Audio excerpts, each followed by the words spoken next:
First of all, thank you for organizing this webinar today.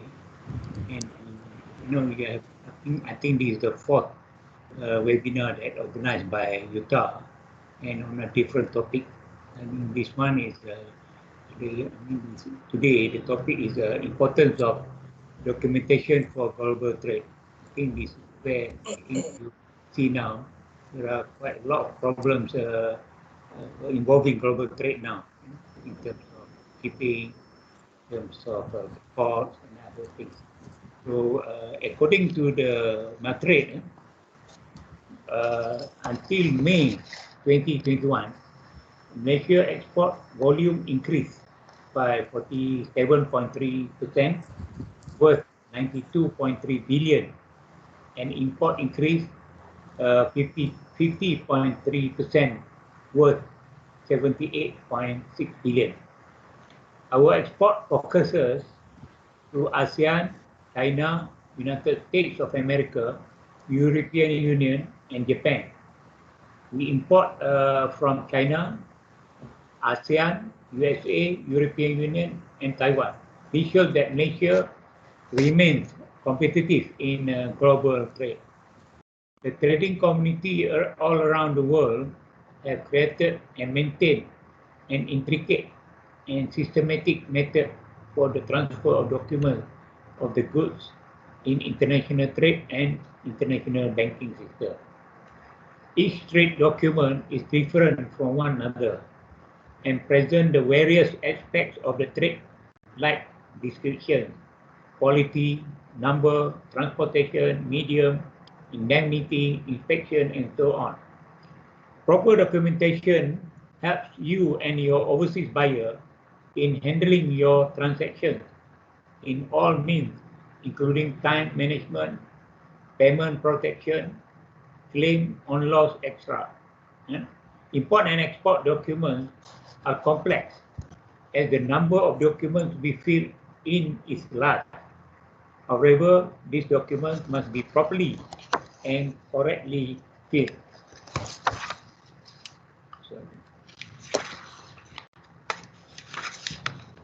For many reasons, documentary proof is required because there should be an evidence for all the transactions that you make.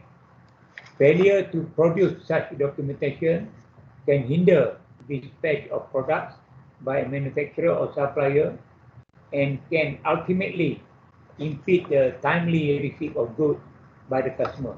In more severe cases, business owners can be subjected to fine or incarceration for failing to comply with import or export documentation requirements.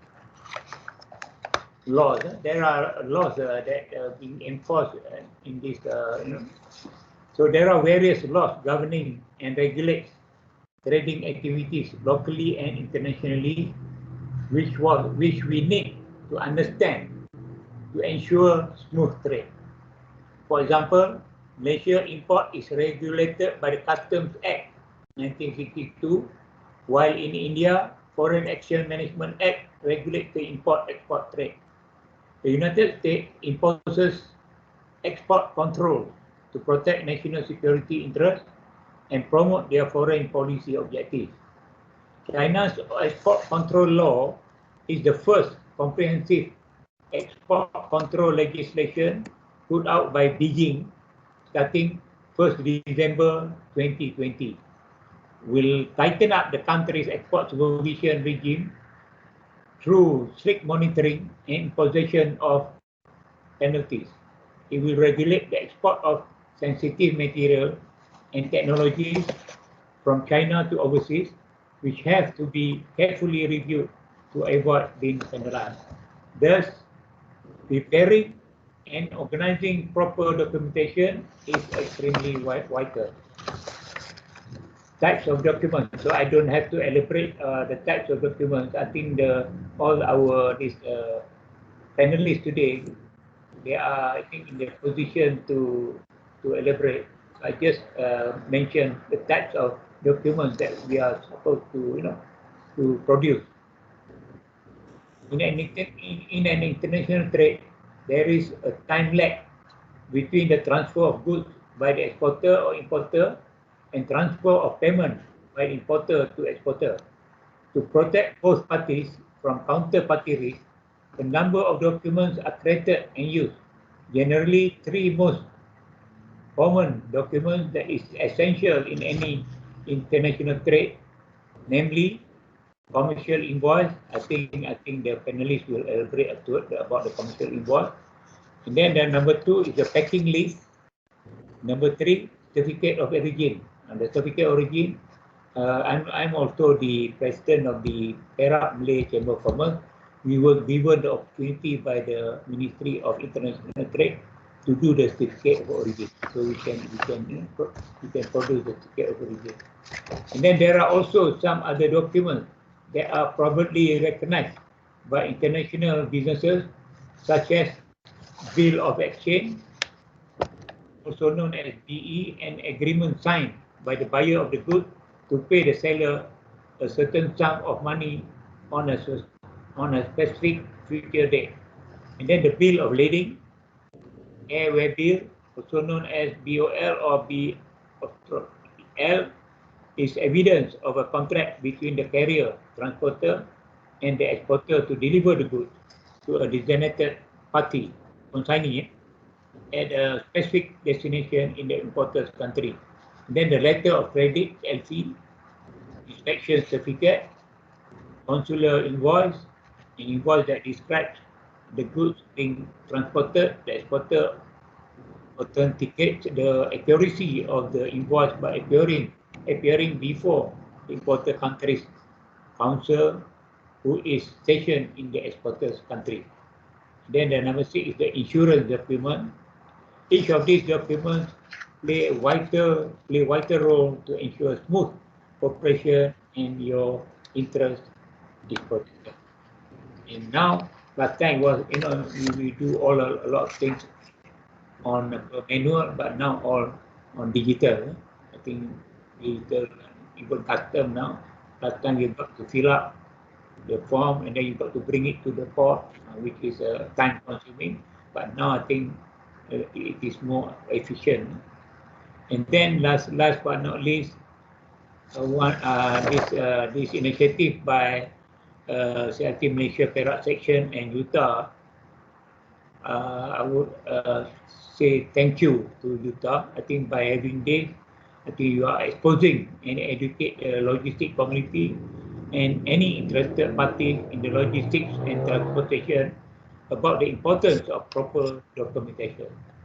The documentation issue may seem like a petty matter, but hidden financial impact due to improper documentation may arise in extra logistics activity.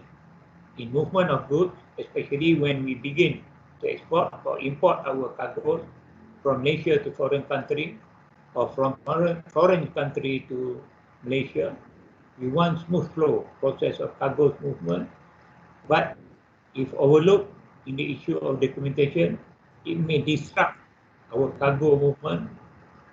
Extra charges need to be paid to logistic providers, unnecessary expenses.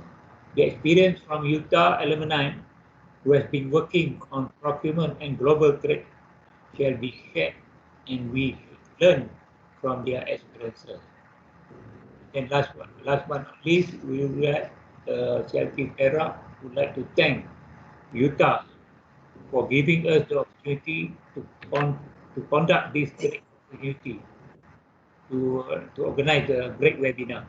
I think what has been organized by UTAR has been very beneficial to the student and to the logistic community at large. We hope the audience can gain better understanding on the importance of documentation. Thank you. Thank you very much, Muhammad Mahyudin. The important remarks by Dato' is that documentation is very important, especially in international trade. And then if there's something wrong with the documentation, there will be hidden charges occurs, which we are not aware. So that is why we are organizing this webinar to create awareness among the students, the logistics student, as well as any communities in logistics or any interested parties to understand the importance of documentation. Okay, ladies and gentlemen, today webinar we have three panelists, which is consists of Mr. Louis Ng, or should I call logistician Louis Ng, um, from he's currently in Penang. And number two, we have panelist Ms. Jihoshiba Jepa Kumar, also another alumni from UTAR, and she's currently in Ipoh right now. And the third one is Miss Liu Pei Yi, another UTAR graduate in logistics, who's currently attached in Singapore. Okay, so the webinar will be moderated by TS Khairul Ridwan, our logistic lecturer at Faculty of Science. So without further ado, I'll give the floor to TS Khairul for the next next event. So TS Khairul, the job is yours. I give the floor to you. So by all means, thank you. All right, very good morning. Assalamualaikum to all the audience and also the Dato' Muhyiddin from our chairman from CILT Perak, and also TS Dr. Azam, which is our MC for today. Okay, for today webinar, basically we are going to more on the sharing sessions and also some discussion related to import and also export documentation for global trade.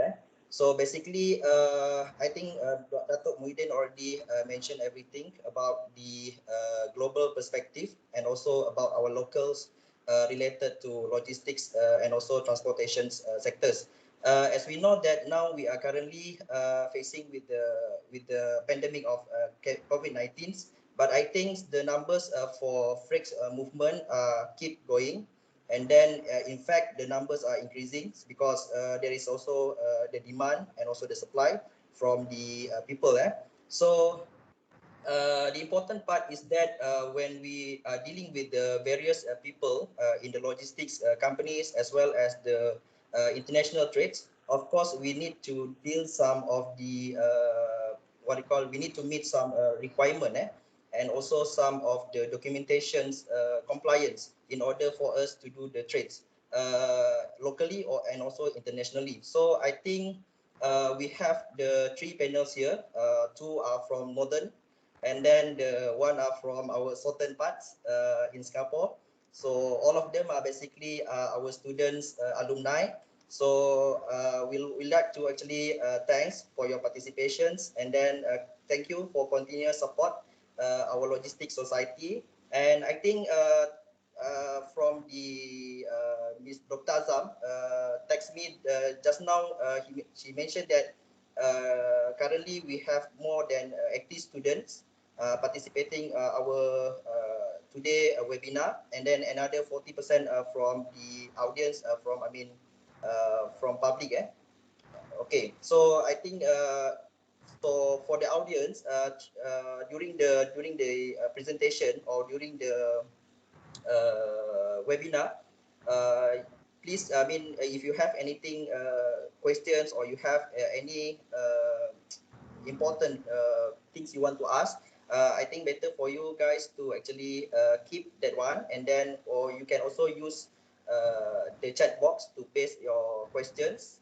And then later at the last part, before we end our sessions, I think we will conduct some Q&A for the panels and also the audience can ask. So basically for today, we are not going to very too in depth about the documentation of that, because some of the terms I think there is confidential for certain companies. All right, so I think without any further delay, so I invite the first panel, basically Louis Ng. Mr. Louis Ng actually is from AMD, Microelectronics, to give some introductions about yourself, and then maybe about your companies, and then maybe your positions and a little bit about what actually your role in your companies, your responsibility. So without further ado, I think I let you to introduce yourself. Thank you. Hi, thank you, TS Khairul, and thank you for the organizing committee and especially Dr. Azam, and very good morning to Dato Muhammad Muhyadin. Okay, okay, my name is Louis Ng, as being introduced by TS Khairul, and actually currently I'm working in AMD as a supply chain specialist. So for my current role is actually arranging mostly with the supply chain related, especially on the operation side. So mostly handling export to Asia Pacific regions like China, Taiwan, Hong Kong regions. Then if you're talking about the export documentations, then I would say it's most of it is already fixed. So I would need to only monitors. And if something happens or some regulation changes, then I would need to handle it. All right, thank you, Mr. Louis Ng. And then we move on to our second panelist, Joshiba, from Well Host Sdn Bhd, Perak. Thank you, TS Khairul. And yeah, first of all, I also would like to thank Dr. Azam and also the UTAR Logistics Society for actually inviting me to become one of the panel. Yeah, it's exciting. Never thought about it. So yeah, so to answer the question, right? So I'm Jeho Shiba. So I'm currently working at Wellcall Host Malaysia Sendirian Berhad. So we are actually one of the largest industrial rubber hose manufacturer in Malaysia. So we actually do a lot of export to the Middle East, to the Asian countries. It's actually globally. So my current role in this company is actually I do the export documentation. So what I do is actually whatever documents which need to be prepared, and we also have LC negotiations, because not all documents that you can just claim directly. Some you will go through the bank, which is the letter of credit. So I also send in letter of credit for negotiation to bank. And so whatever I do is my main goal is to actually ensure that customer gets the documents on time, so that they can avoid all the detention, demurrage, port storage. I think whatever delays, there's a lot of charges behind it. Yeah, so that's what I do. All right, thank you, Ms. Joshiba from Wellcall Host Sdn Bhd. All right, we move on to our third speakers or panels, Ms. Liu Pei from Shimano, Singapore. Yes, please welcome. Hello, everyone. Good morning. Thank you, Mr. Khairul. And first of all, I would like to extend my gratitude to the invitations from this webinar from Dr. Azam.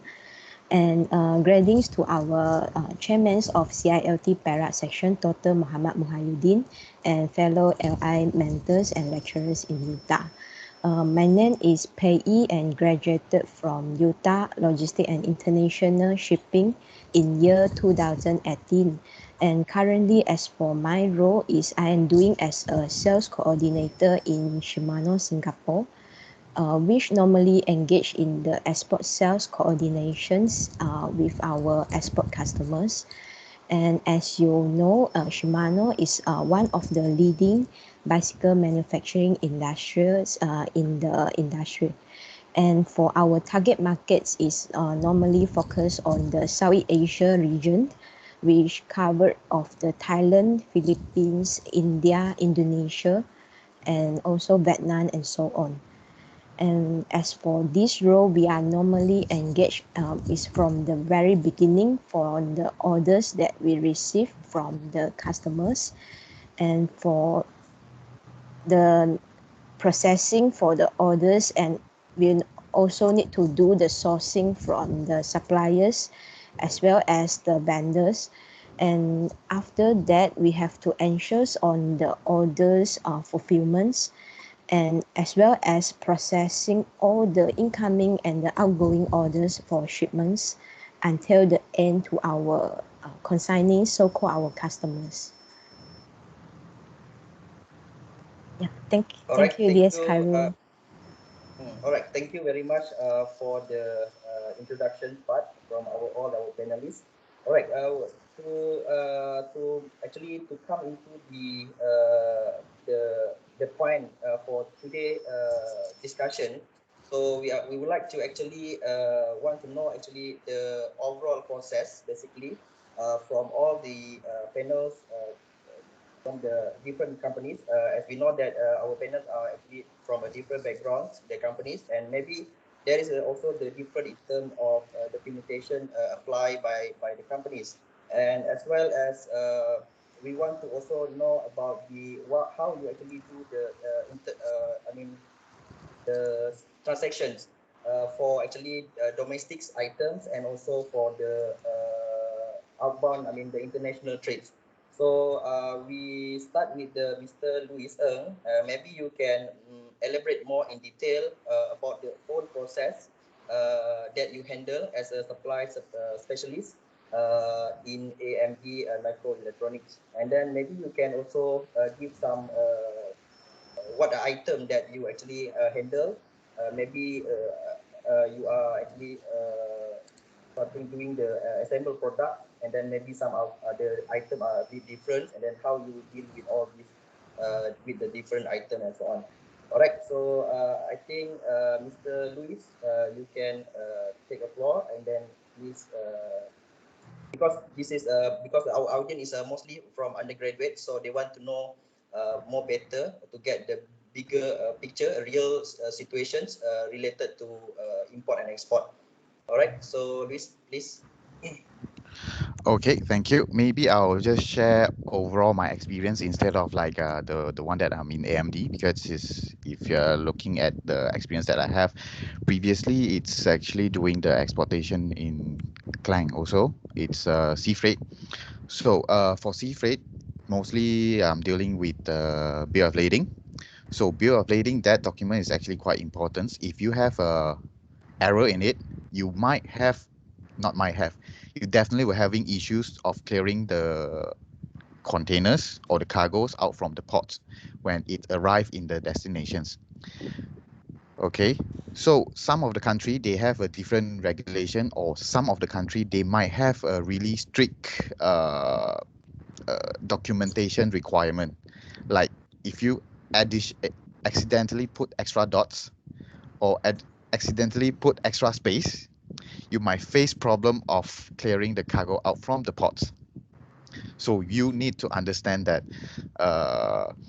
what are the requirements or what are the style or the patterns of that that country's customs to actually clear or read the bill of lading in the systems, because any additional dots or space, because when you're creating the bill of lading, you might have accidentally click a space or the dots, then you might have actually put additional information in the documents, so it will result in unable to clear it from the ports. Then there comes the DND, where are those? It's the demurrage and detention charges, which might be they charge by hourly or daily or weekly, depends on the country and on the ports also. And that's DND. And if you want to actually change amend the documents, then yes, you need to pay the fee to actually amend the bill of lading. Then after that, you might face custom fine because you misdeclared accidentally. So these are the DND charges, the amendment fee, and then the custom fine because of maybe your fingers accidentally touch the space bars or the dots, that incurred. So this is one of my experience. Another one will be the exporting to country, exporting the dangerous goods, which power banks.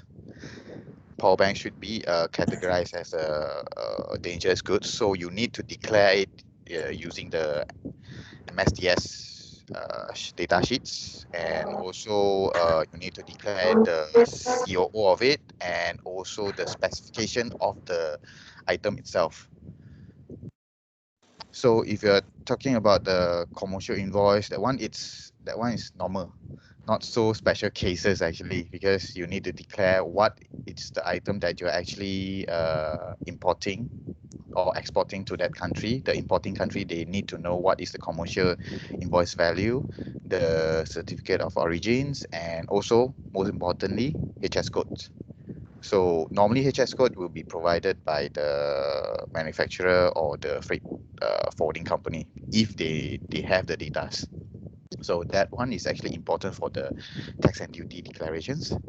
And for a certain product that exporting to certain countries, like particularly in Singapore, because I have this experience that I don't know that they have a new regulations on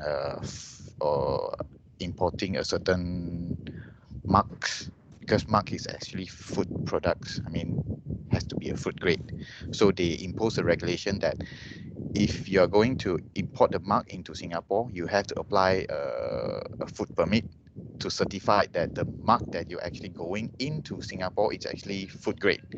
So you're only able to use the drinking mark HS code, or else you're only able to use a decorative mark HS code, which is two different kind of thing, and the tax value also different. Yeah, basically this is the one that I have been having previously lah, the major case that I handled before. So about it. Thank you. All right. So what about Miss Joshiba? Yeah, actually, I think that whatever Mr. Liu he say is like really relatable. So yeah, the basic one will be actually the bill of lading. So like that is the one that which is very important for sea freight shipment. So like we also handle some of air freight shipment. So air freight shipment, like there are other regulations as well, because it's like a little bit more stricter, especially your stacking and everything. You can't like stack higher than 160 centimeter for cargo and things like that. So like actually every single thing for documentations, we will have to like really be careful. Like we can't just do it for fun. And like I think another thing is like when it comes to letter of credit, because I deal quite a lot with letter of credit. So a lot of customers, if they are worried that whether their cargo, they won't get the cargo on time, so they use bank as a guarantor. So when documents go through letter of credit, it's actually more stringent. Like for me, I think if like it's a normal document, it's still fine, because letter of credit, you send bank for checking and stuff like that. So like when your document there is discrepancy, then it's again charges. You will have to pay for discrepancy fee. So I feel like shipping, like sometimes like every single mistake you do, it just costs you money.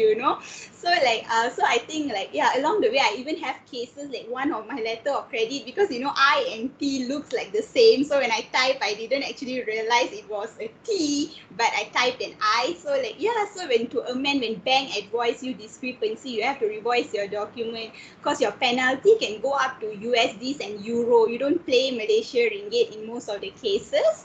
So like I remember like no choice, we had to like take and amend the document. But there's also another risk if your transit time for the shipment is short, right? So like your customer won't actually get the document on time. So when your goods already arrive and it's at the port, you only have like a standard free time, like like depending on the country, some 3 days, some 7 days. So if beyond that you leave your goods in the port, also like you'll have detention, demurrage, and also port storage. Like usually detention and demurrage, like it's incurred by the liner lah. The storage charges is like will be charged by the port authority. So yeah, I think like that's about it lah.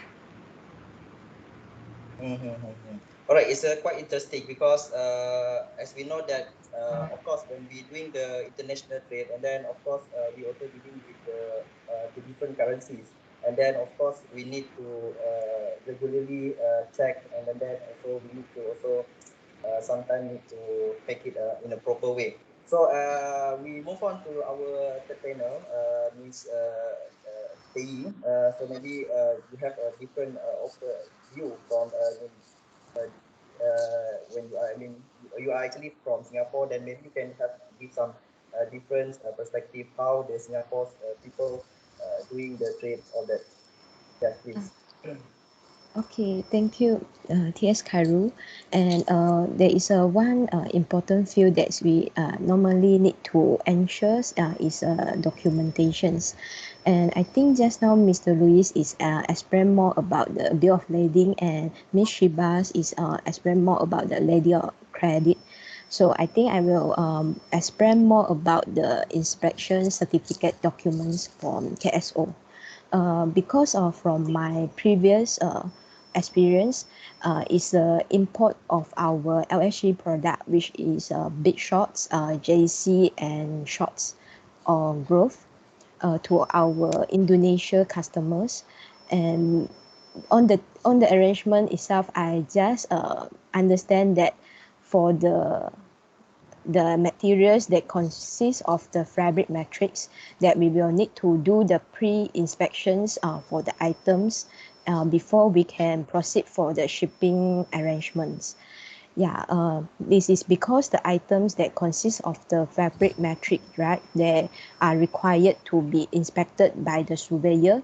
So we will need to submit the inspection documents, and our customers will submit to the surveyor, and we will probably notice notifications from the surveyor. They will be on the inspection arrangement time to our premises for checking specific products at our premise, and they will probably check on the fabric matrix, and based on the data, we will provide them the invoice and packing list as well, and the LSG data regarding the fabric matrix for all the HH code fabric matrix country of origins. Then they will pick one or few items from the carton itself, and they check on the items whether it's correct with the fabric matrix, that there is a 100% made from the polystyrene or some other materials, and the country of origins. And what I understand is if there is any mistakes on the fabric matrix materials, and also the HH code, the items and the descriptions, right, they will might need to incur for another, we need to arrange reschedule inspection, so means that these inspections is failed. So probably for arranging for a new inspection will need to cost about few $100 US dollars. Yeah, this is what from my recent experience.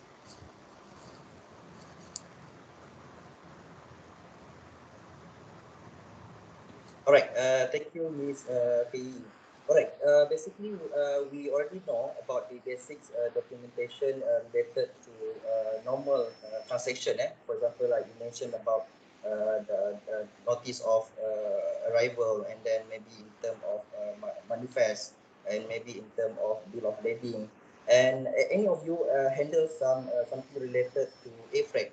Maybe you want to also know about different documentations applied by AFRIX. Toshiba, or maybe Liz? Yeah, so I can go. So yeah, AFRID, the main important document will be H airway bill, which is the house airway bill. So like in order to do the airway bill, like we actually follow the K2 declaration. So what will happen, like usually we will have this agent called the freight forwarders. So what they will do actually, like we will give them the declaration invoice, because your value, your in cargo, you have to declare your cargo value. And like for us, because we are exporting rubber hose, so we actually have import duty applied. So like when we actually declare for the custom clearance, so we will also have to pay our taxes lah. So what will happen is like the most important thing is definitely the house airway bill, and the invoice and packing list. So what we have, we will actually usually when the driver come to pick up the goods or anything. So you'll have the actually two set of document. One is for the destination use and one is for the Malaysia custom clearance. So the Malaysian custom clearance, they will definitely need the declaration invoice where you declare for your K2, and the invoice and packing list is for the destination. So when the cargo arrives there, they can actually clear. Yeah. Bruce, any additional input you want to add on? Basically, that's about it lah for the one that being shared by Shiba. So nothing to add on. Thank you. All right. Okay. What about the Miss Liu Pei?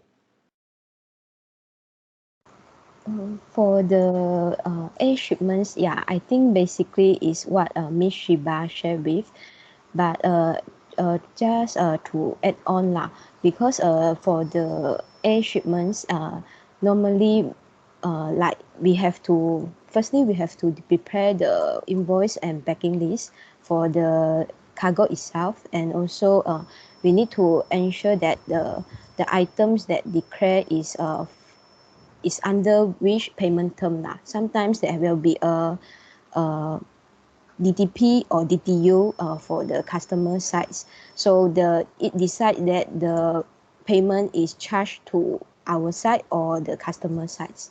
Then I think the air shipments is all about Ms. Shiba's just mentions about that. All right, thank you very much for all of you. So basically, when we are talking about the documentation also, we are always actually facing with the risk and also some of cost and also some of the insurance things. And then maybe Ms. Louise, maybe you can elaborate more in terms of important apply. What are actually the common important or maybe that you are, I mean, your companies normally use for the trade?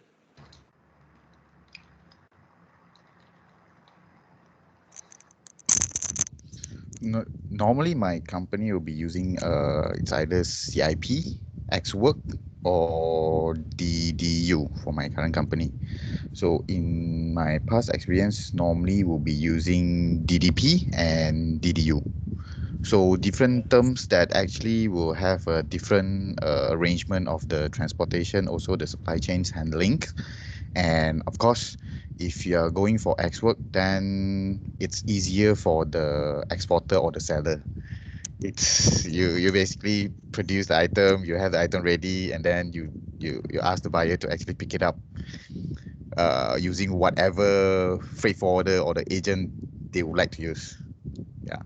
So if CIP, there will be different terms already, because CIP, there will be based on the agreement that being discussed with both party, whether who is going to actually handle until where. Because CIP terms, they could be a different arrangement between the seller and the buyers. And then DDUs mostly will be handling by the seller part or the exporter up until the locations or the destinations, and then the duty and tax charges will be handling by the buyers. Then DDP will be the easiest for the buyer, because they just ordered, they paid, wait to receive. I mean, put in a layman term way lah. So it will be something like this. DDP will be easiest for the buyers. So anything happens to the shipments, delays, damage, yes, seller have to actually look into it, and then need to maybe claims to the freight forwarders, to the agents. That will be the DDP terms. Yeah, that's about it. All right. For Joshiba, you are actually mentioning that your companies are basically doing more on the host part, and then the host part basically they are for different industries, from for example like oil and gas, and then for even food and beverage and so on. How actually these, I mean, important I mean, doing in your business, in your companies?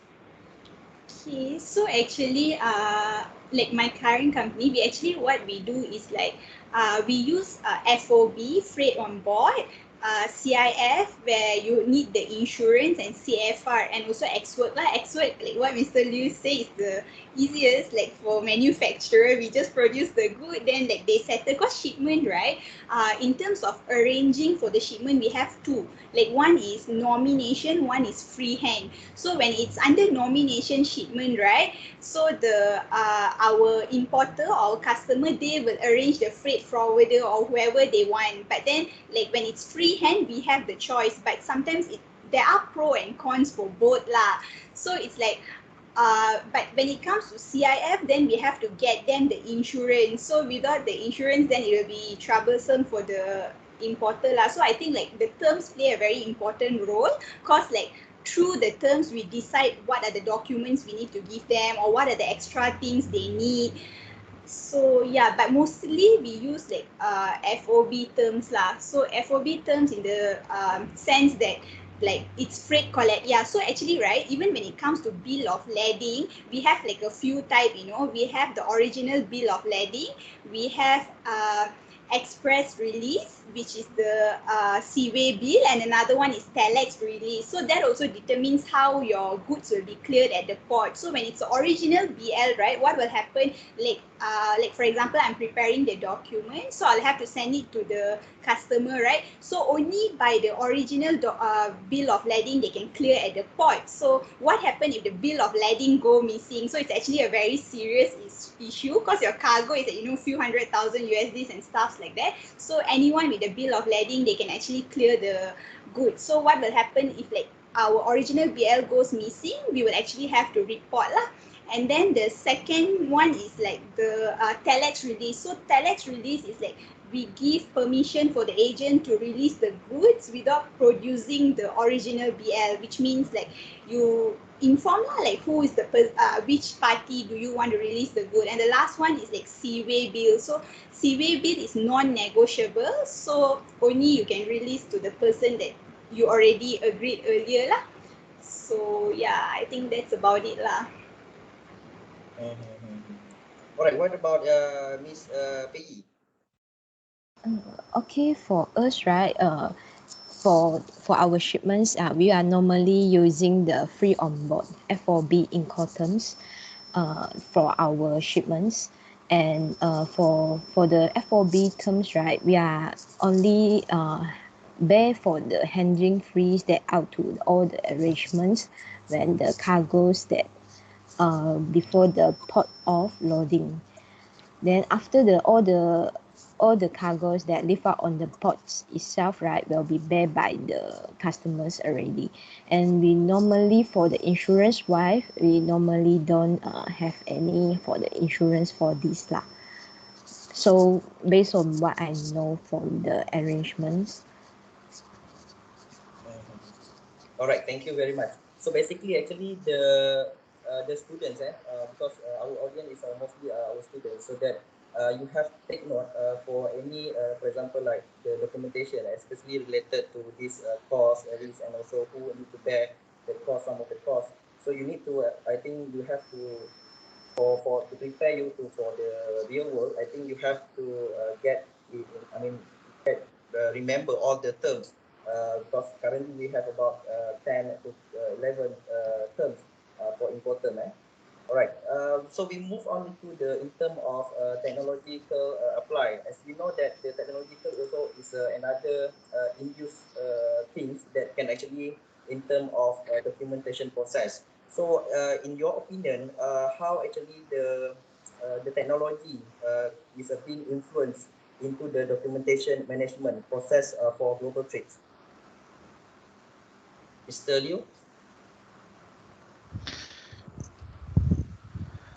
For the technological wise, right, I would think if application of technology will be better, because first, reduce human error, and secondly, what when there is the application of a technology wise, right, you reduce the paper usage, and then the the transfer of the information from the origin country to the destination country will be much faster, instead of like, you have to send paperwork to that destination country, or for the custom declarations, you have to send all the paperwork. But of course, this will be need to have a better security, because in the IT world there are a lot of hackers, and then you need to really take care on your the IT infrastructure with the better securities. And of course, for the technological wise, it will actually greatly reduce the time consumed, not only for the documentations, but also for the document processing. Because when we have to key in or inputting the information to the system for the bill of lading, for the way bill, for the seaway bill, it usually take a lot of time when the customer send to us with the packing list, with all the details that we need to send to the destinations, the exporter. That would take a lot of time. It's like for current practice seems to be like a double work. If we have the system or the infrastructure is ready all around the globe, everything's connected, then yes, when you key into the systems, it's like keying by the exporter or the seller, instead that you need to actually do it like twice. We do it again, and then the agent do it again, and then the destinations custom or agent do it again. It's like a lot of things, a lot of parties actually doing it, and it actually prone to humans errors and clerical errors. So if these things happens, right, yes, it will be incurred, like the DND, the storage, all the charges is there. So in a way, technology also, it helps to reduce these kind of errors, and also not directly reduce the DND charges and the fines, lah, of course. Yeah. All right, so meaning to say that the technological, even though it's not comprehensively helping the industry, but I think most probably they can ease some of the process lah, basically, the technology. So what about Ms. Josheba? Your view on that? Yeah, it's correct. I think like technology plays a very important part, and I think now like because we have Internet of Things, right? So like we prefer to do things online, but I wouldn't say like we can fully do it because we still like probably some countries might be ready, but some countries, like for example, right, we have AMS for shipments that go to US, and then like ACI for shipments that go to Canada.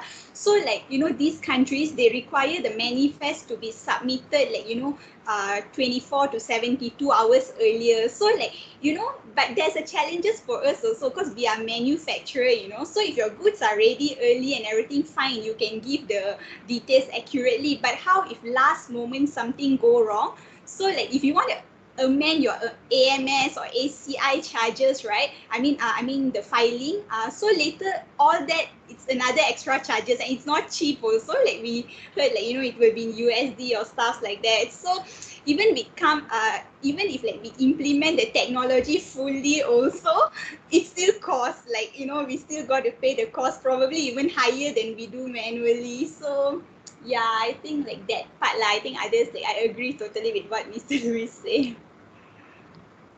All right. What about Ms. Liu Pei? Yes, for my point of view also, for the technological wise, we can, for the documentations that might, some parts they already slowly going to the technological wise, but based on just Ms. Shiba mentions that there could be some process that will need to by manually also. Yeah, because the technology on the data in the technology on the Internet of Things, the system, the web based, right? Then any amendments that later than the date of the submissions will incur probably a demerit charge, or the late submissions charges a penalty fine from the customs.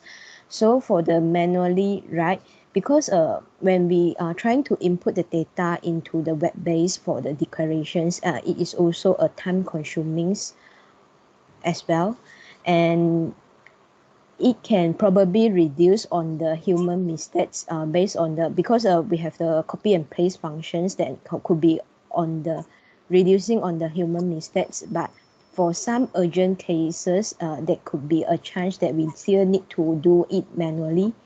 More is a more prefer lah. Yes. All right. So I think the technological is actually one of the influencer in terms of international trade. So, but nowadays we actually are moving toward the global, what we call as a industry revolutions 4.0. And then, is it your company adopted any technological like blockchain, for example, so far? For blockchain that I'm not really aware of, they are actually applying any blockchain, but if they are applying blockchain, that will be better because the data update is actually real time, and then you actually have a copy of it, and it will prevent if actually they applying all the blockchain tech properly, right, then the security part will be better. It's hard for the people who actually, or the hacker to actually man or change the data inside, because each party in the blockchain having a copy of the data actually itself. So if applying blockchain, it will be greatly, I would say, enhance the process of information sharings, because this is one of the technique by the blockchain itself. So what about Joshiba? Is it your company is aware about this? I mean, the 4.0 industrial revolutions, and how maybe is it your company practice about these technological things? Yeah, actually, since like we are international company, so actually, of course, the management they'll try to move into like these things, but then you know you have to invest a lot of things in that as well, and then you will have proper strategy. So I'm very sure, yeah, because like based on what they say and everything, yeah, they are planning out. But I think to implement things that you sometimes need the expertise, and then like it really takes time. It's not something that we can change overnight. So like, but looking at things moving more towards the technology, I think like yeah, we will definitely move to it, but we'll definitely need some time for it lah. Okay, Miss Lim. Yes, same as my company currently, I think they are in the planning for these new technologies that embed into the fourth industrial revolutions, and I think there is a cloud computing that there is currently using on the documents management wise. And as we know, for the cloud computing, right, has revolutionized the software in general, so that we can access to any of the documents at any time and anywhere. And like for examples, as we are currently facing these situations of the COVID pandemic, and we can see that the work from home seems to be a default for the new norm for the working styles. So when this is in implementation for the cloud computing, that might be not a problem, that for most of the workflows to starting to the work from home lah. Then for the others, AI or all this, right? I think they are still try to planning regarding on this, as because we are our company also, they're trying to moving for a new plan with a new all these implementations of the new technologies, and which is not explored to us yet lah. All right. So related to this technological part, and basically when we're talking about the documentation and online transactions, of course we need the big volumes to storage all the data. Say so. Is it anybody can explain further about this the application of, for example, like big data and also cloud computing and so on? Miss Grace, maybe.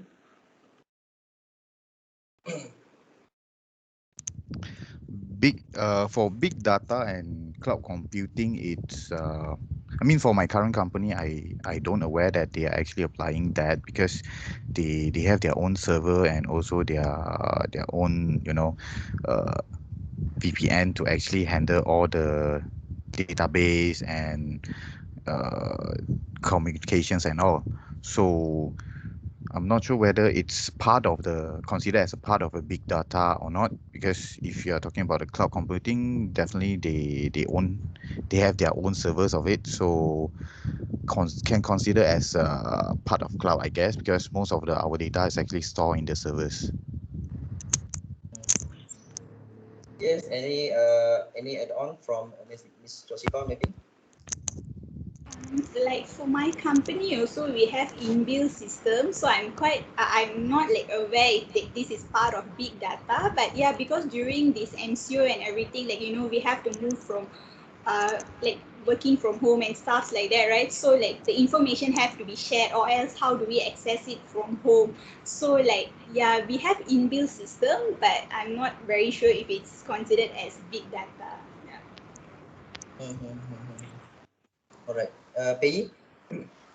Yes, for what I found interesting for my company is that they are start looking at the robotic process automations, which is the RPA, which using the robotic system that used for the orders processing, the process to ease for the time.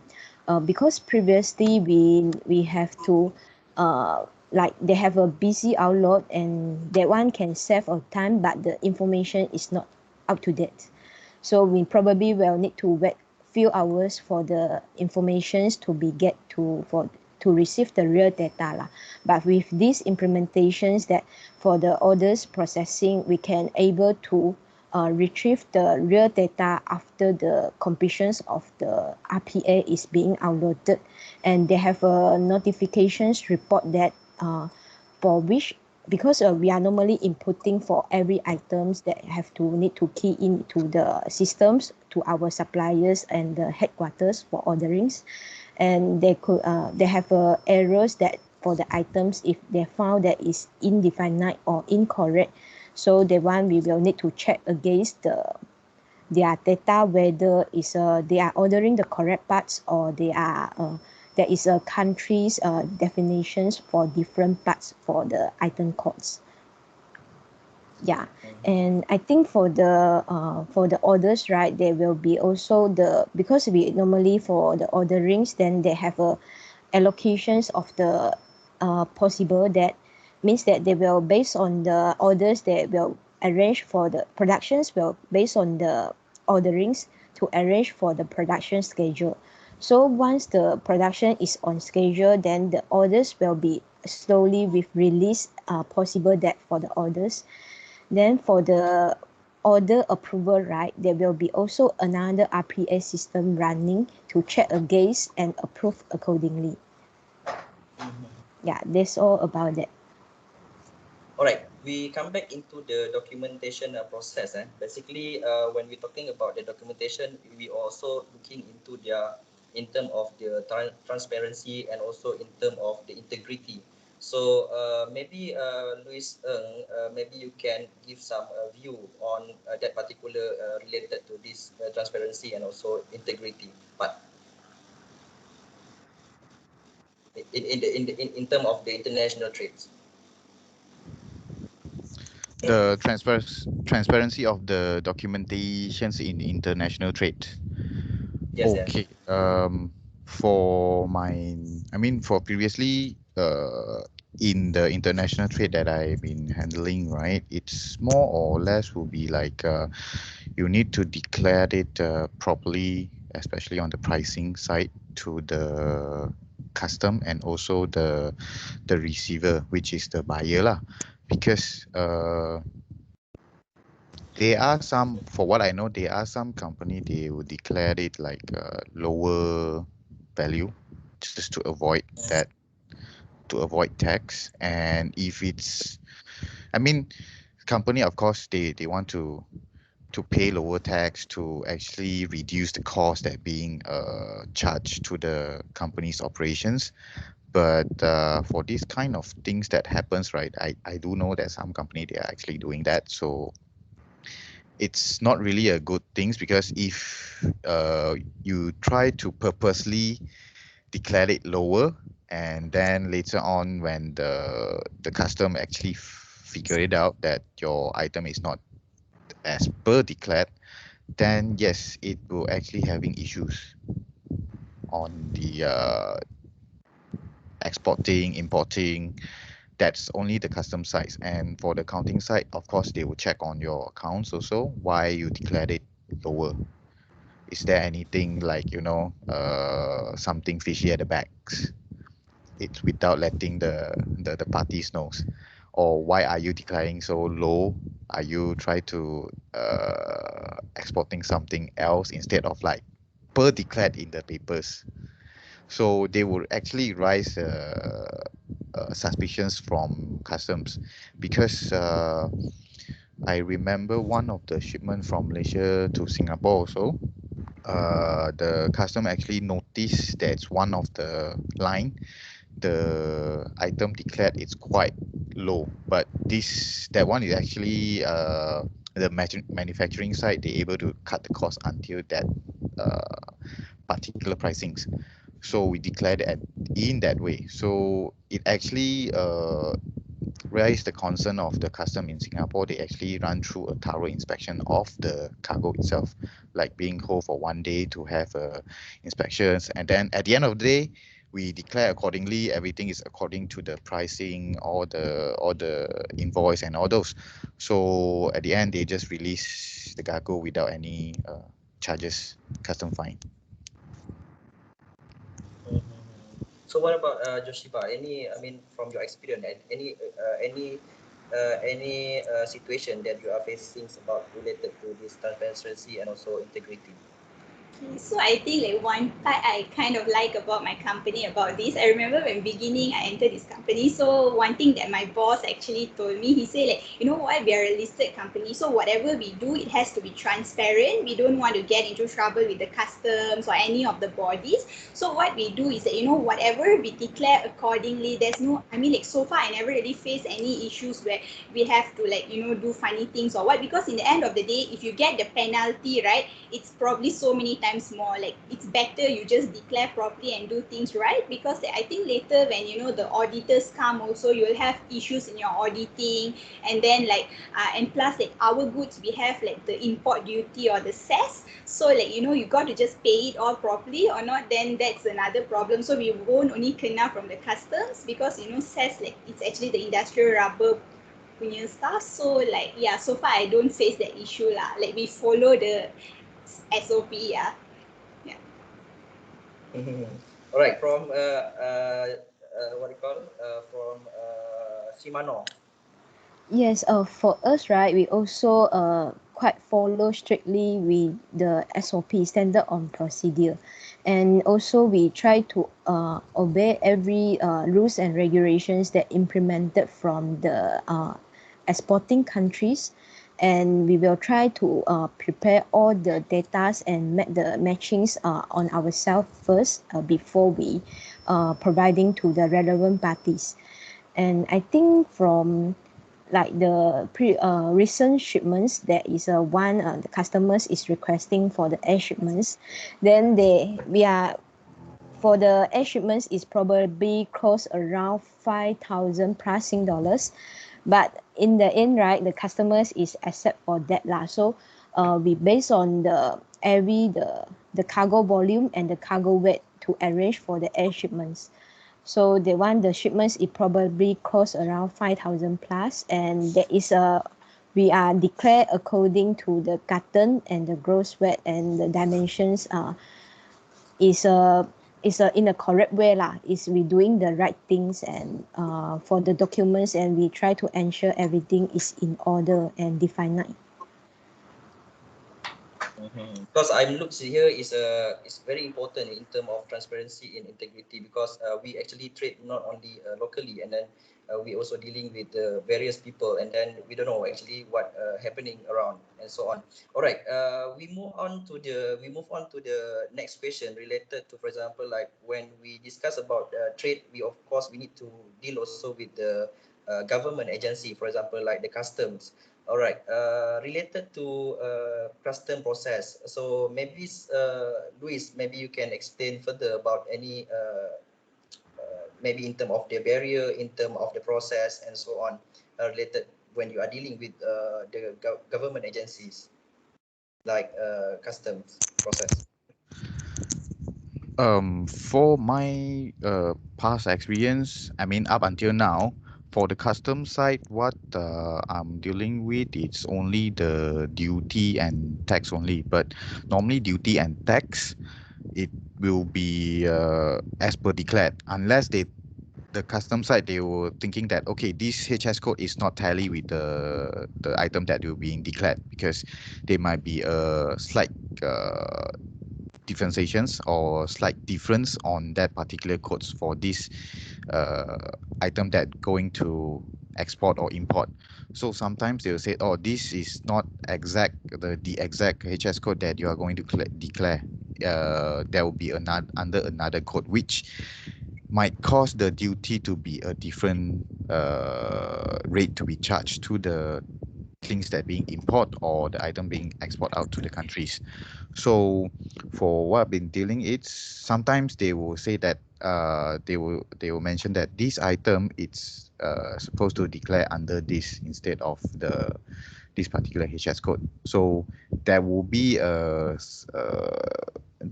duty and tax rate difference. Sometimes when we appeal to the custom mentioning that the HS code is not supposed to be this, then we have to provide the material data sheets or the catalogs or the specifications of the item that we're going to export or import to the countries to actually to appeal to the customs saying that, okay, this is the item that it's going to export, or this is the item is going to import, so that they will take into considerations that the HS code that we declare is as per the data sheets. Okay, what about Joshipa? Okay, so for me also it's more to do with the sales or import, I mean the duties, but also like because usually what my company we do, we use a freight forwarder, so they'll do it for us, so we will just have to give them the instruction that I will prepare the declaration invoice, so they just declare accordingly for us. But another thing I think recently is like the things that we have to deal with custom is because I think nowadays the ports are being congested, so there are a lot of vessel delay. So when the vessel delay, or sometimes vessel delay is still fine, but in case they reschedule to a new vessel, so there will be changes in the feeder vessel, right? So what will happen is that we have to repass paper. They call it as like to repass paper, means you have to like, you know, send back to customs and get the approval to change your vessel name and things like that, because or else it will affect your certificate of origin, because when we want to apply our certificate of origin, doesn't matter if it's MITI or MICCI, we need to make sure like the vessel name tally. So I think like now there's something that we do quite frequently, like we will have to ask our freight forwarder to like please like, get it done with the custom and things like that lah. All right. What about payee? Because yours may be a bit special, because I'm not sure whether you also supply to Malaysian and also you contact to others different state, and then is it you as actually a headquarter for Shimano in this region, or actually, so how actually the in the context of customs?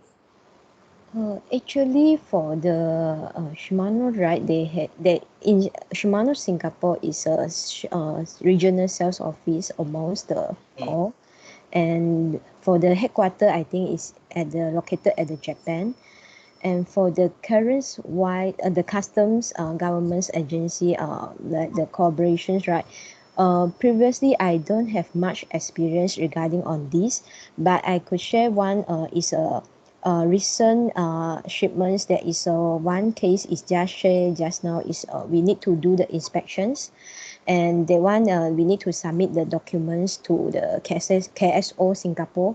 Then they will arrange the inspection time and for us and come down to our premises to do all the inspections. And I think the document itself it mentions is under the tick for the discrepancy. But why lead to this is a discrepancies, right? Is the we need to provide the container number and the seal number, because what we do is we do ahead 1 week before. So on the time itself, the cargo is not yet stuffing yet. So we couldn't get the container number and the seal number on the day. So we will provide to the customs day after. So luckily that I didn't encounter much issues from the customs side, as before for every the export permits that we arrange for the outgoing shipments, that we will check against once time and make it correct before we proceed to send to the forwarder for the shipments arrangement lah. So we will need to ensure on that before we forwarding to the forwarder. Yeah. All right, thank you very much. Okay. So I think since we actually talk about more on the documentations, I think we try to look at into the future perspective. What actually your maybe the expectation for the future in terms of global trades related to documentations, Ms. Louise.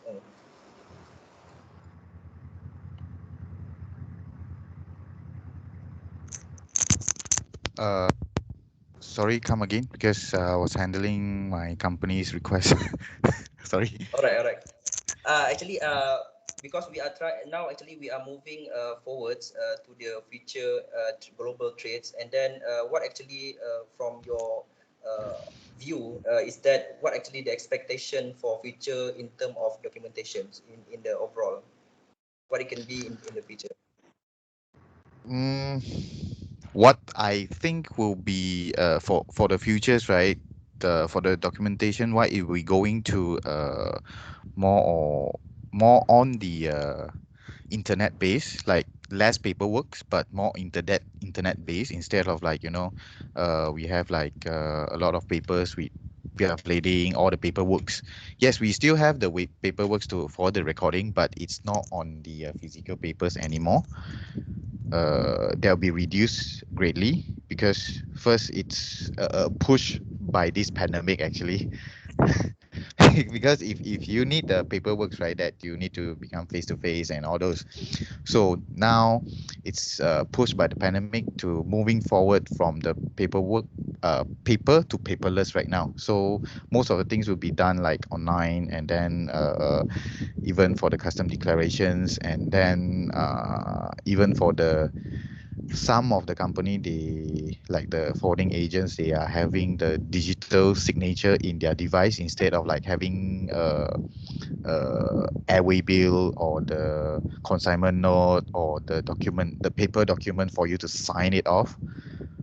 And most of the time they will actually those company, they will actually take a pictures of the items being delivered into their servers. Then you can request from the agents that mentioning, okay, I need to know what is the POD, what is the situations. Then they will share you who is actually signing off and where the pictures prove that the item is being delivered over that locations. So it's moving, you can't stop the trends moving on to the internet already. So it's just that depends on how you are going to catch up with the trend and before you being pushed out from the major market players. So Joshiba, any add-on you can? Yeah, that's exactly very true. Cause like I think like the COVID pandemic, it actually forces the company to think out of the box, and then like things that you can never do before, like you got to find way to do it because you need to survive, so and stuff like that. So actually there are many examples actually, like for example, right, like because we apply certificate of origin a lot, right? So like for example, we have like 14 type, the one that we actually apply with MITI. So I like for example, right, AKFTA is something certificate of origin that you apply for shipments that go to Korea. So like previously before MCO and everything, right, like you need to print out the document and also like get it endorsed. But now you don't have to endorse, it's like already electronically done. And the best part is the Atika, like you don't even have to print the form because it's like electronically transferred transmitted. So like can see changes there, and even like for example, right, when you want to courier out document or stuffs like that, right, you can't use manual consignment note. So like everything is like, you know, system generated. So like, you know, you print your airway bill online, so you have your barcodes and stuffs like that. So, you know, even the pickup rider will just have to scan it and it's like already uploaded. So like I think the future is like definitely moving towards technology, and like what like Mr. Liu says, like, you know what, it's whether like we want to adapt or not, berkena tinggal loh. Yeah, like stuff like that lah. PJ? Yes, I am totally agree with the Mr. Louis and Miss Shiba. And moving forward to the technological wise, we couldn't like moving behind for this, because when the industry is starting to look into these fourth industrial revolutions, then we will I think is some of the times is also being pushed by this pandemic. So for the documents that can be go electronic, then will be go by electronic wise, to reduce on the paper wastage, and also to go green technologies. That is one of the aim for our companies also. So for the air shipments, right, it's just mentioned by Miss Shiba, then we no need to do the consignment notes already. It's all go by electronics, and we just need to print out the airway bill for their scanning. And even when reach to the customer side, they only need to sign on the documents on the receipt. So there is no much of the physical documents exchange within the parties. Everything will be go by internet and through a more integrated systems lah. And with more monitorings, yeah. Yes, yes. So I think most probably in the logistics and transportations, I think we are going to further face many challenges in the future aspect in terms of equipment, in terms of technological apply, and so on. And then I think now we comes to actually open for any questions from the public and also from our students. So I can see here from a few questions here. So, all right, okay, from Mr. Farid, he mentioned about any permit or license required when do you do the importations or exportations of the product. How do you go about getting the required permit or license? Anybody can answer that one? The process basically, because as we know that the product that we are transship are actually based on the nature of the product itself, and then of course each of the product required the different document permit, especially before we go through for next process. So many anybody from you guys can actually answer this one. Luis? Okay, maybe I'll take on this one. For the permit to actually import or export, right? What I'm dealing with before is actually to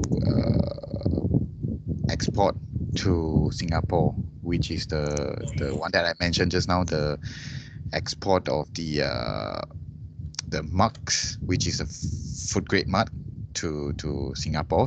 So for this, we need to provide before we actually go to the permit applications, we need to prepare all the MSDS, the material data sheets, and also the HS code and the material and COO that where these items being produced or manufactured.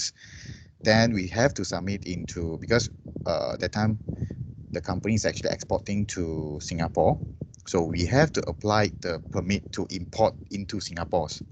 So we have to provide all these documentations to agent in Singapore to actually help to apply for the permits. And for Singapore, that sites, right, normally they will ask you to key in all the details and a photocopy or image copies of your documents to upload into their systems. So they will actually approve the permit online. They will assign you a certain codes for a certain period of time for these particular items to be shipped into Singapore. So we have that time we have an agent to actually help us to declare all these documents in Singapore. So the permit, I would not say it's like a piece of paper, but it's like a code for you to actually export from Malaysia to import into Singapore. So for that particular item, that you need to use this code to actually declare, okay, this is the item that's going in attached with this code, and what is the quantities going into that company, into that countries. All right. What about the another two panel? Maybe you can add on that one. Anything you want to add, Yoshiba, or maybe Mr. Pei? So I think I think Mr. Lu's already covered because I don't really directly prepare the permits or things like that.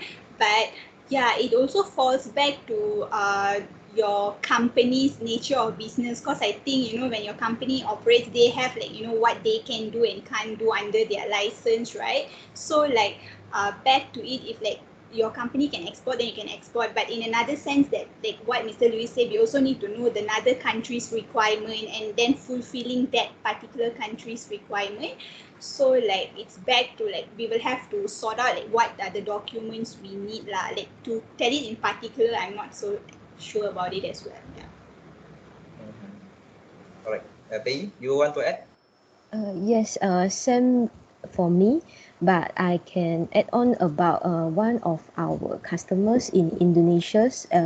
They have a import license for the bicycle chains. Is only applicable entitled up to 30,000 pieces.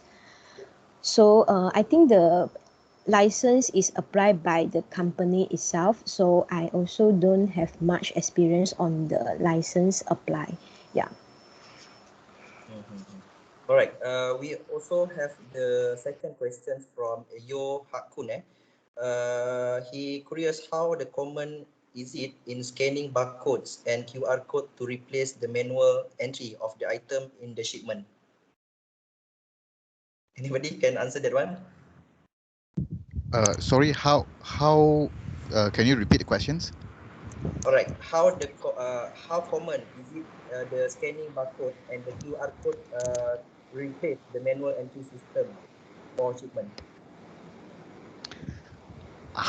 Okay, it actually depends on the practice of the company actually. Like the previous company I'm working with, right?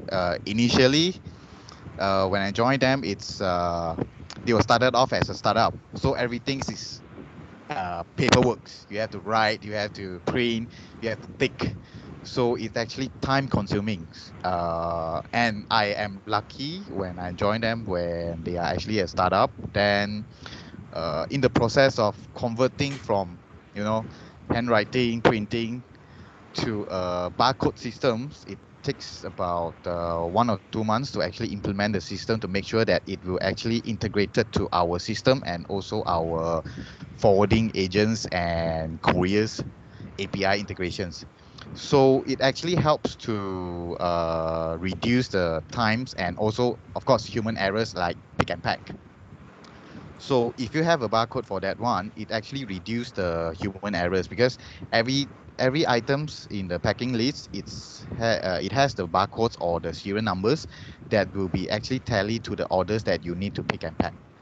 So if you have this QR code or the barcode that is being implemented in your companies, it will be able to help you to reduce the time in the document processing or processing time of your orders, because you no need to actually double check, like not double check, it's like checking again and again to confirm that the item is correct, or it's need to put a further attention on it, because in the barcode or the QR code, when you do the scanning, your system will prompt that this is the correct item with the correct quantity, or you have to wait for another item to come in to finish your packings. So for what I think is most of the company it's actually implemented with a QR code or the barcodes ready, just that to what extent they are actually implementing this. because my previous company, they actually implemented it from the production itself. Once the item is produced, or even before it produced, right, the barcode is already there. So the production line, they will stick the barcode into the items that finish as a finished goods. Then that particular item will travel from the manufacturing to the warehouse, and then to the agent or the logistic parties. They will actually use the barcode to actually scan it, because there are several barcodes for the reference. One is for our internal reference. Then second one is the, you know, the airway bills that will generate in the barcodes also. So they will scan, the agents will actually scan the barcodes and then to register in their system, which their system is actually integrated into the my previous company's systems. So we can have a live update on the scanning of the barcode, where it's being scanned in the warehouse, or with the drivers, or it's stuck in the custom, or what is the status. It's not like per se live update, like the live update as a GPS moving, but as per scanning point. All right. Maybe I also want to listen from maybe Ms. Pei related to that one, QR code and also scanning things, because I believe that your companies also have this kind of technology as part of the monitoring system. Yes, for the QR and the scanning barcodes, I think when they start to manufacturing these products, then they will go to the packaging. Then I think there is a, once the packaging is completed, the barcode is auto generated with the customer PO reference, item code, quantity, and also a QR code represent all the items that inside the carton itself. So for the orders processing wise, that how to replace the manual entry of items, and in the ERP systems, right, they have a copy and paste functions, so that we won't need to one by one and line by one to enter all the items and the quantity itself. So we can just generate a template for the items that we want to key for the customer's orders. Then they will probably run in a, I think it's quite fast lah, it's around 1 minute like that. So the items will be generated for the respective sales order. Then for the customers wise, right, they will pay the payments according to our order advice. So we will start to issue the pick and pack to our warehouse, to arranging their cargo. So for the cargo itself, when the our warehouse, they're starting to do the pick and packs, they will scanning through all the items, then they will capture it and outlet the informations carton by carton. So when the informations will call integrated to our system. So when we generated the documents, the invoice and packing list, right, what we will only do, we will only upload the informations that we receive from the system. Then there will be a posting process for the invoice. Then all the informations will be in order. We just to ensure that the gross weight dimensions and the cartons are what we want in show presented in the last column for our documents lah. Then for the outgoing shipments, right, the cargo scanning, they will also be running through a file that they will be start to scan for the items that for the customer back-to-back order. So there will be probably retrieve the customer order that want to for outgoing shipment. Then there will a button to start scanning. So we start to scan through all the carton itself. Then there will be a notifications of okay for all the cargo before we arranging out lah for the customer back-to-back orders. Yeah, I think Alright, that's all about it. All right, thank you. Okay, we also have the questions from Dr. Azam. I think maybe this one I want Ms. Joshiba, maybe you can answer this one. Letter of credit shipment seems very tedious. How do you ensure the cargo movement planning goes smoothly?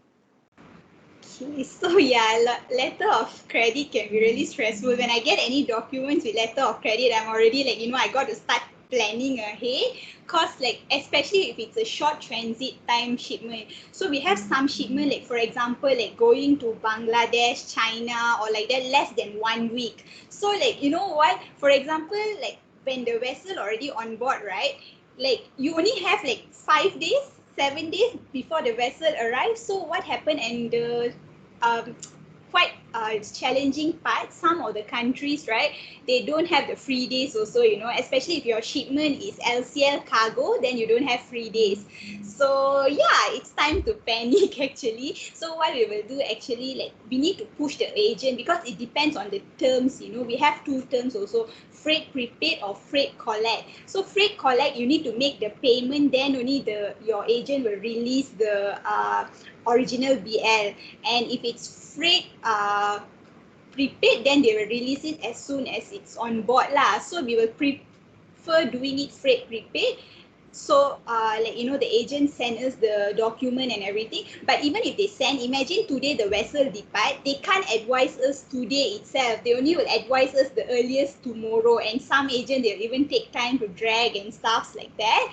So like, yeah, we have to like consistently follow up, make sure it's sent on time. And meantime here, like whatever like certificate of origin, if it's from MICCI, the standard certificate of origin should be fine. We can get it in 1 day, but the meaty one will take longer time because we use the EPCO system to apply, right? So when we apply it in the system, then we got to wait for 1-2 days for them to process and approve it. So like, yeah, there might be delay. And then like, you know, when you have the letter of credit, you like usually you'll have the copy of it. So you need to go to the bank to collect it and see like, you know, which bank you're going to present the document and everything. So sometimes like, if I get a shipment, I would rather get like 10 normal shipment than one LC shipment, because like LC shipment, yeah, can be really challenging actually. But yeah, the key to it is like to properly monitor. And another thing in LC, right, they have the latest shipment date, which is if your vessel delay, you got to like, you know, look back to your LC, because if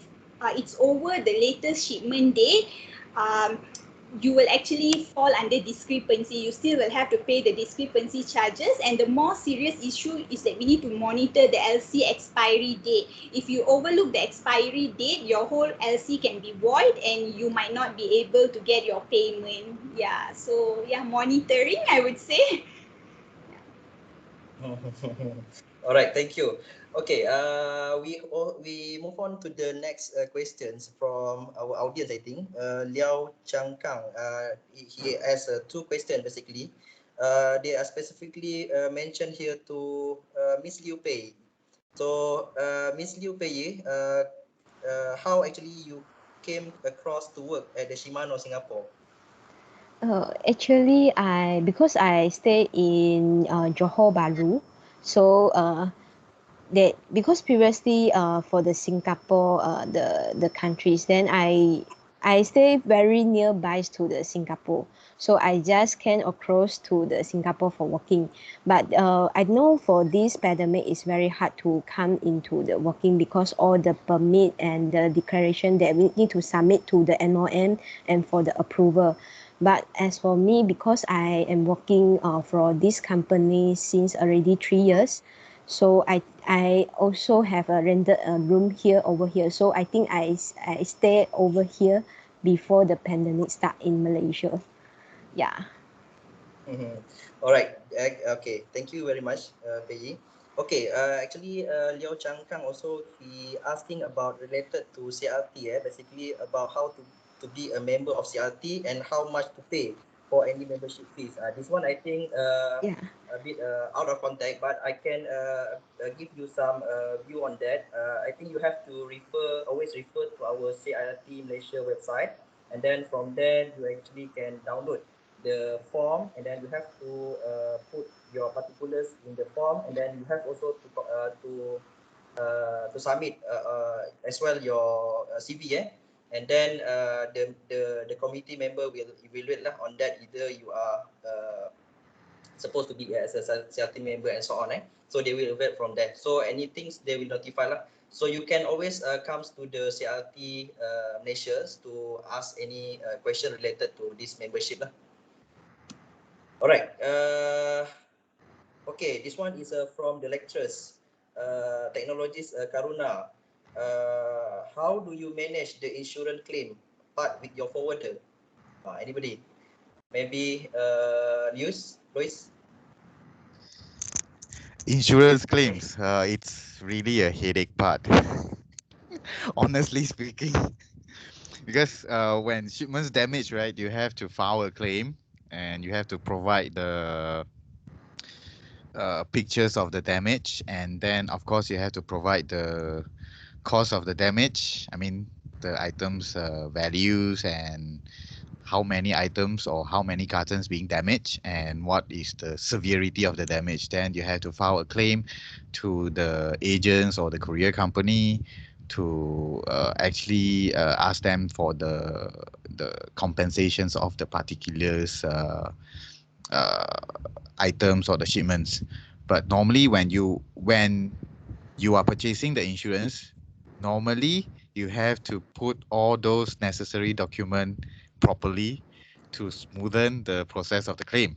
But if something missing or they are, I mean, the agents or the insurance company thinking that your document it's a little bit, I mean, so to say, discrepancy, they will ask you to provide more document to prove that this is the value, this is the damage, and then they might ask you to actually get the item back for their inspection before they can pay it out to you.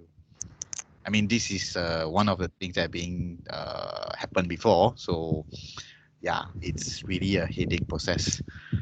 So fingers crossed, don't ever happen in the futures. All right. What about Joshiba? Your point of view on that? Yeah, so actually, right, this insurance is like very critical and it's very crucial. So actually, but back to it, when incidents like that happen, right, we have to check back the root cause for it.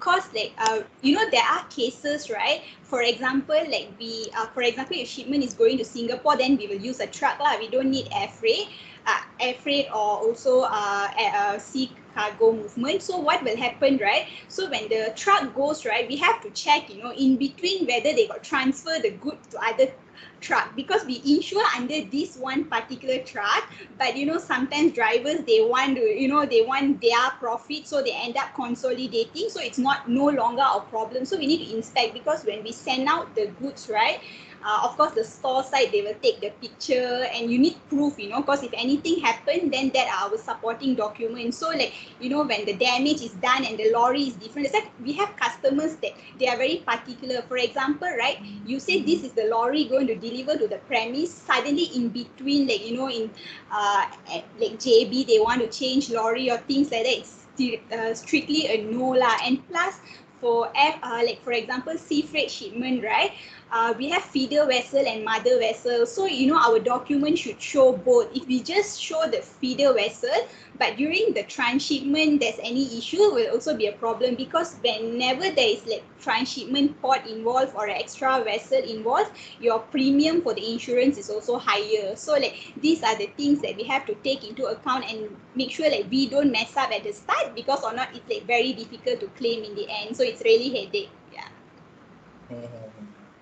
All right, we comes to the last questions from our audience, also from TS Karuna. Are there any new development in terms of custom clearance, for example, like your customs? Maybe Pei, let's start.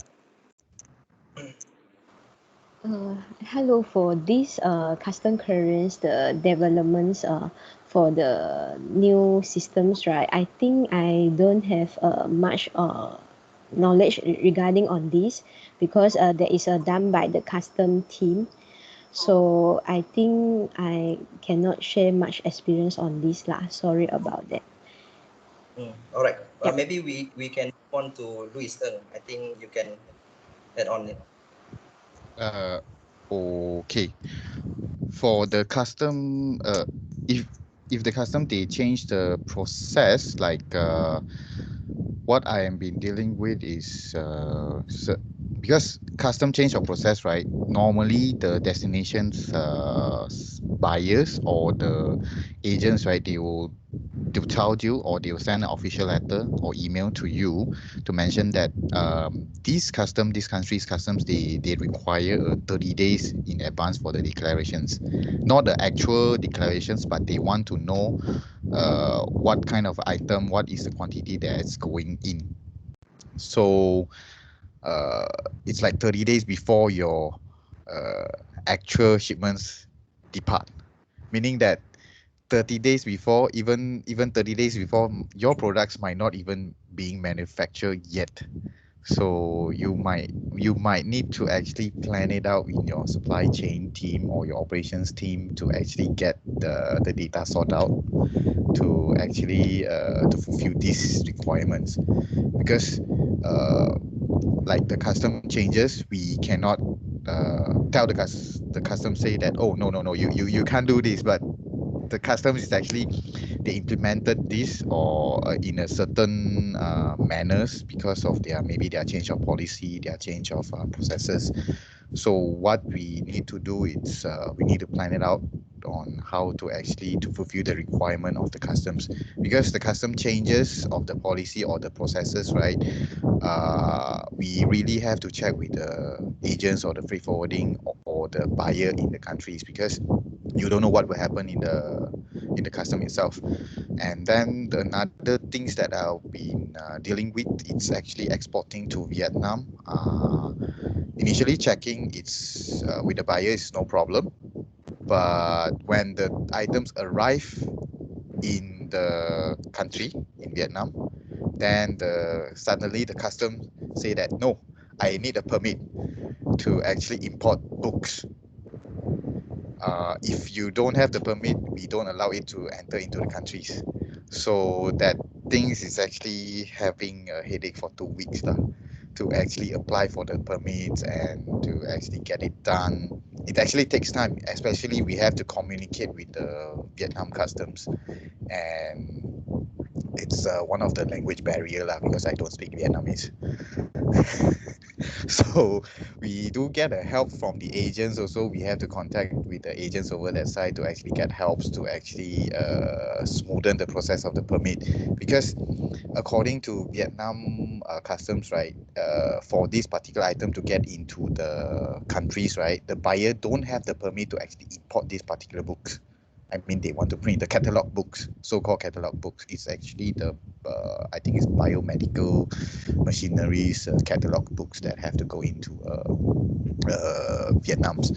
But based on the custom itself, they said no, this is not supposed to apply under this books permit. It's supposed to under a catalog or a brochure or don't know what media's permit. So you have to apply it under a certain company's registration. With that company's registration, you have to get the permit to actually import into Vietnam. So the buyer also didn't aware of this kind of permit. And then according to the buyer, it seems like it's only implemented like within 6 or 4 months only. So they are not really aware of that particular permit. So it's really causing quite a headache to the supply chain and logistic team, and also the agents itself, because they have to communicate like on and off to actually get it done. Because once the item is stuck there, as we know, there is warehouse charges, the D&D, and you know the storage charges. It's in the port and also in the warehouse, so there are like multiple charges being incurred already for that particular 2 weeks. All right, thank you very much for all the panelists, three panelists, Ms. Louise Ng, Ms. Toshiba, and also Ms. Pei, for the very insightful presentation. I mean, in terms of elaboration, in terms of import and export documentation, we learned a lot from you guys, and then from the different perspective, different companies, and so on. And then basically, I try to recap everything. Actually, we know commonly we are dealing with the import export, and much of them of the transaction is not. I mean, the in terms of the documentation is not slightly much difference. Maybe in terms of the just in terms of custom form. So basically, for all the students, you need to highlight several documentation that are commonly used. For example, like notice of arrivals, and then the manifest, bill of lading, airway bill, the packing list, and then the booking number, bookings, and also with the custom documentation. For example, like K1 for import, K2 for export, K3 within the Malaysian's region, and then for example, like for K4, for example, for inwards manifest, K5 for outward manifest, and so on. And of course, you also need to deal with several agencies from government, for example, for certain permit, like for example, like you need to veterinary permit and so on, like marquees and so on. So this is overall the process for import and export lah, basically. So I think we already comes to the last, almost 12 o'clock. So I want to take this responsible too long.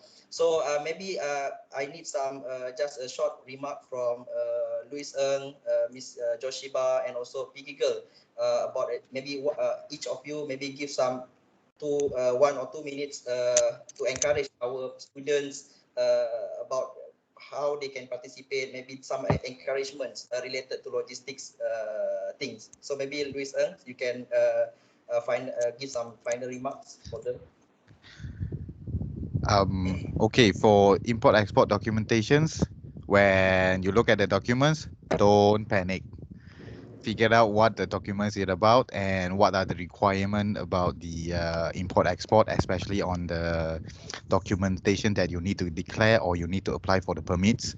And at the same time, don't reject any technological advancement. Try to learn the new things, like I know it's the logistics students, the technology like the programming, the coding is not part of your expertise, but try to understand the logics behind it, like the logics of the coding, the logics of the technologies, how to actually you don't need to be an expert to how the programming works, how the API integrations, how it's being done, because that will be done by the programmer, the IT, the back-end programmers.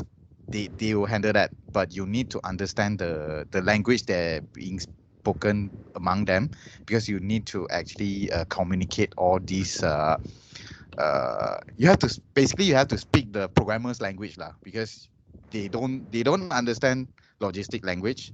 And then if our as a logistician or the people who handle supply chains don't speak programmers language, right, it might be working in silos already when the implementation of the technology into a supply chain or logistics, even integrations.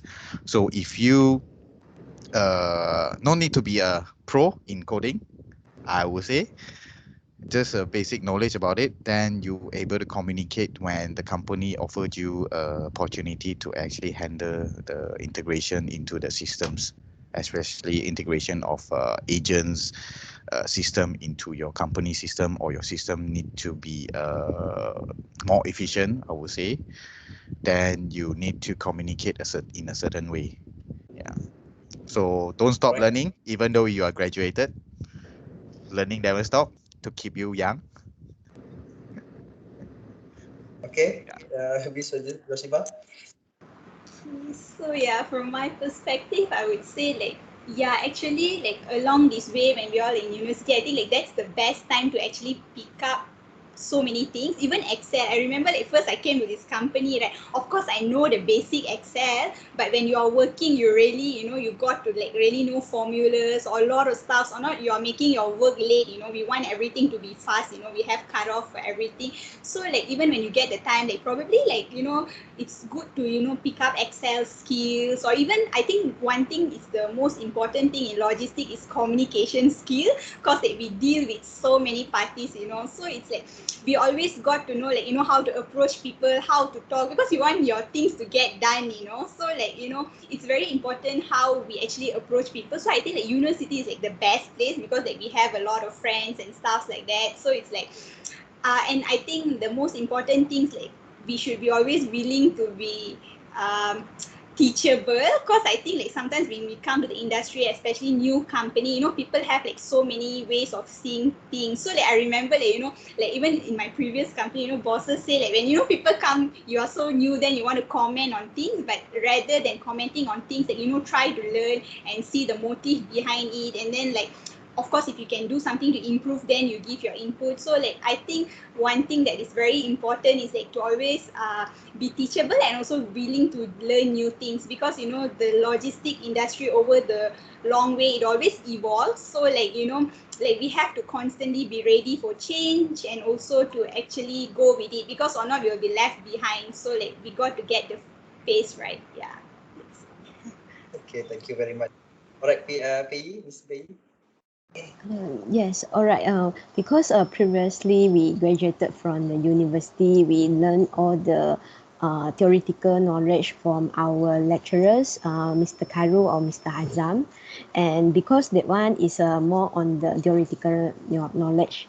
So when we come into the working environment, there will be transform the theoretical knowledge into the practical knowledge.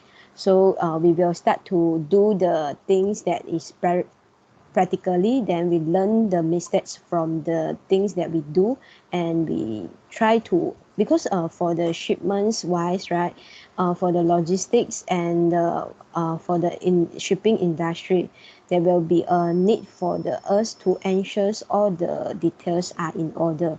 So we need to always check against our documents whether it's in order, is defined to all the documents that we declare to the customs, to customers for their import clearance, all that. And for logistics, can be said we will need to make clear on the rules and regulations from the countries for the exporting process. And because for logistics they have a SOP, but there could be a necessaries of the uncertainties occur, then there could be a necessary for some work around from the SOP. So from the point of view for logistic, flexi arrangement and the agility is always a need, as we will need to know what we need to change against the uncertainties and the new issues or problem will come after. And in a short, problem solving is correlated with logistic.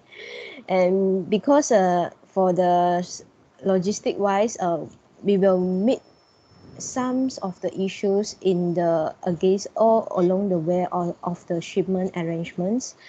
And beside that, I would say that the relationship management is with the relevant parties is also important, because we are as the middle party against the customers, suppliers, transporter, forwarders, and also agent.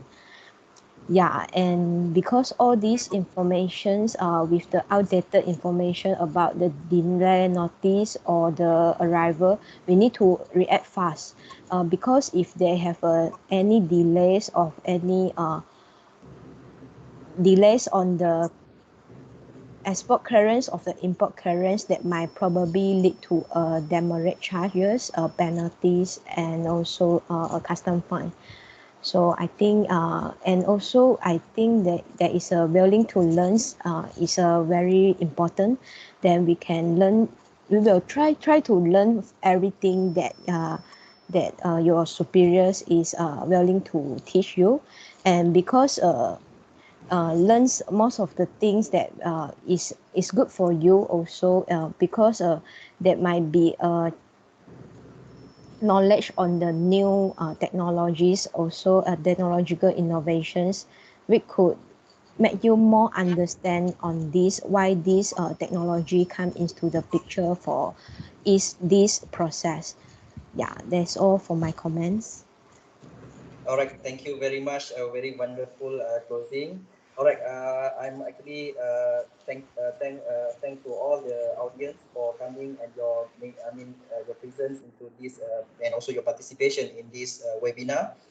Hopefully that in future we can meet again here. And then actually for logistics UTAR, we actually have our our Facebook page, so you can always come and visit us and then like all our actually event, everything. So from there you can actually you can know about anything related to any updates lah, related to logistics event. And then at the same time also you can also visit our CLT Malaysian's websites, all that, Facebook, LinkedIn and so on. Even IG and so on, actually they are actually, you try to like, comment and actually share everything so that you can get more knowledge on that. So I'm personally Khairul Rizwan for this moderator. I'm apologize for any shortcomings during the session. So I think I pass over back to the TS Dr. Azam to closing. Thank you very much. Thank you very much, TS Ridwan, for moderating the program, the webinar. So we almost come to the end.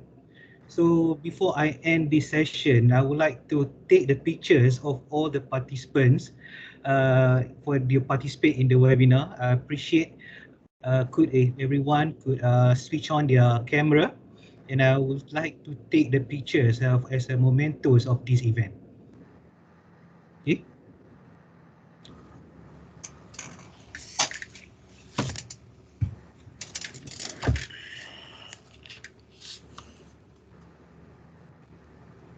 Okay. I'm going to use the together mode. Okay. Anyone else would like to participate? Feel free to switch on your camera, and then we'll take pictures. Okay. Okay. 1, 2, 3. Okay. Wait. This is one picture of it.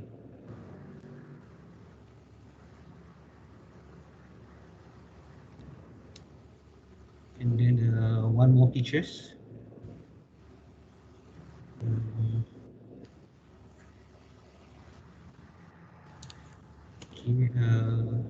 Okay, one more pictures for mementos. Okay, thank you very much. All right, we take another pictures, and then okay. We come to the end of our webinar. I would like to thanks to every panels and Datuk Mahyudin for gracing our event. So hopefully we will conduct again another webinars in the area of logistics, supply chain and transportation. We encourage you to participate in our webinar. Thank you very much. Stay safe, and then please think positive during this COVID pandemic era. Thank you, goodbye, and stay healthy. Bye-bye.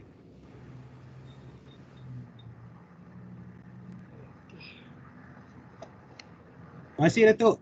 Terima kasih, Datuk, for gracing us. The best. So this is the first time jumpa balik with this student, this alumni. Oh. Sekarang dia orang dah jadi expert dah sekarang. Tapi baguslah, a lot of alumni been contributing back to the UTAR.